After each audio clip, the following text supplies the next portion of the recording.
அண்ணன் செங்கோட்டையன் பொறுத்த வரைக்கும் ஒரு அனுபவமிக்க அரசியல்வாதி. அதிமுகல ஒரு முக்கியமான தலைவராக இருந்திருக்கிறார். ஆனால் அவர் நம்முடைய சகோதரர் விஜயோட இயக்கத்துக்கு போறதுனால அங்க உடனே அவங்க அவங்க ஒரு அவங்களுக்கு அரசியலை வலுப்பெற்றுவாங்க சொல்ல முடியாது. முதல்ல அண்ணன் செங்கோட்டையனுக்கு உண்டான அந்த அங்கீகாரம் கிடைக்கணும். அவருக்கு உண்டான அந்த அந்த அரசியல் அந்த இயக்கத்துல தாவேக இயக்கத்துல அவருக்கு முழுமையா செயல்படக்கூடிய அந்த சுதந்திரம், அவர் சொல்ற அறிவுரைகளை கேட்கக்கூடிய தலைமை, இதெல்லாம் வச்சுதான் நம்ம சொல்ல முடியும். அதான் அந்த இயக்கத்தில் இருக்கிற தலைமை, அந்த இயக்கத்தில் இருக்கிற நிர்வாகிகள் நீங்க கேட்கணும். நீங்க அது செங்கோட்டையன் பொறுத்த வரைக்கும் அவருடைய தனிப்பட்ட முடிவு.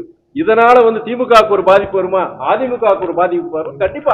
அதாவது திமுக பொறுத்த வரைக்கும் ஒரு தனிப்பட்ட இயக்கம், அவங்களுடைய செயல்பாடுகள் அதை வச்சு அந்த இயக்கத்துக்கு சொல்ல முடியும்.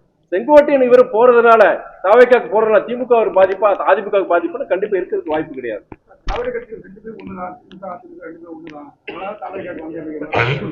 இன்னைக்கு நீங்க ஏன் நீங்க திமுக அதிமுக இருந்து நீங்க தாவேக்காக்கு நீங்க போயிருக்கீங்க கேட்க பொழுது அந்தந்த பதில் தான் சொல்ல முடியும். அவரால் என்ன பதில் சொல்ல முடியும்?